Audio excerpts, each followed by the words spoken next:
Brad, unsa man ang difference between toxic o kaning simple goiter? Amo kining common sa duha, difficulty of swallowing and breathing. Pero ang diferensya mo kining enlargement of the thyroid gland is visible kini sa kuan kini ang sa simple goiter. Dili kini cancerous. Ang toxic, cancerous ug ang goiter tuwa siya laom. Pero siga kayo ang mga mata with bulging eyes. Kuya, unsa may manifestation ni ining goiter? Kani toxic goiter manifestation loss of strength, loss of weight, loss of appetite. Mo na yung mga manifestation. O gaybaw ka ba Tita Mercy sa treatment na nag-goiter? Maoning medical treatment karon. O na sa recent years no, ilan ning tun-an o gi-control kining goiter o kini upat ang ilang approaches. O sa una, the use of iodine. Ikaduha, exposure of thyroid gland to X3. Ikatulo, operation or kaya gitawag nato og surgical extirpation of the large part of the thyroid gland. And yung kaupat, use of drugs. O ikalima, dietary therapy. Kana bang mga untag, mga sewage, mga lato, mga gusok. So, nagkinahanglan ta og asin. O nagkinahanglan ta. Unsa man ang mga asin sama pananglit sa table salt, Oo. iodized salt? Kana sila, maunang kuhan, maunang ang goiter, ingo man ko sila nga deficiency ni sa iodine. So, ikaw siguro, imo matunggingan lang, master ka man. So, ako mangutana nimo. Sa may diferensya ng Sister Mercy ng table salt, rock salt, o iodized salt? Kaning table salt, mao man ang atong usual nga asin nga atong pagapaliton.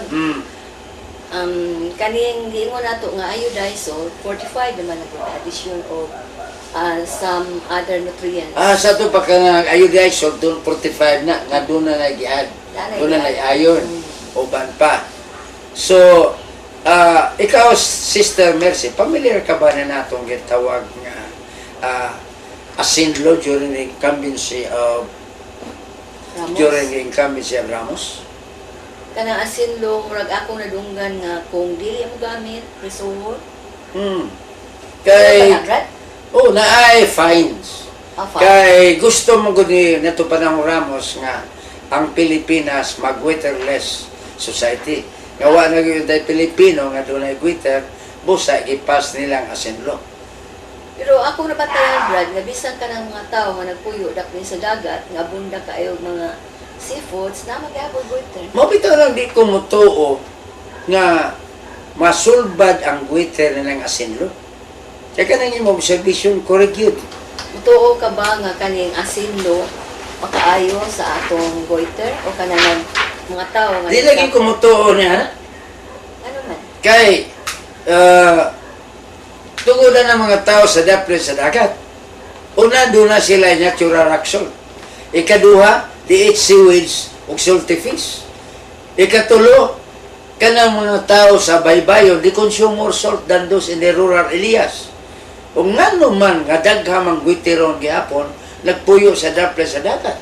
So, I don't think so. Kining asinlo will solve the problem. So, angay ba na ipadayon? Well, ipadayon ang pagbaligya sa iodized salt. Kay una, that is very clean. Second, that is very sanitized. Ikatulo, 45 na nga doon ay additional nga elemento nga gikinahanglan sa lawas. Pero, kanang final o fine na itong dili mo gamit o di mo baligya o iodized salt, kinahanglan i-refill yun ka na. Kay, goiteron ka pa, o niya, prisuhon ka pa, o finean ka ba? Kanang surgery, Brad, okay ka na? Kanang surgery, pagkakaroon ka na ang toxic goiter, wala na, dili na nila operahan kay cancerous ka na. Pero, kining surgical operation, ako nang i-qualify. Kay, mula wrong place ang operation. Sigun sa akong healing ministry, ang angay operahan, dinhing dapita. Dinhi. Misalignment. Kay aron dili mo balik. Kaya kuyaw man ka na arong ang ilarong opera sa goiter. Una sa tanan, kung doon ay kasaypanan, risko ka na, kay some even lost their voice or speech. Ikaduha, nabantayan nila mo balik ang Twitter. O ikatulo, murag wrong place ang operation. Nya makita pa nato din ang what. So, para na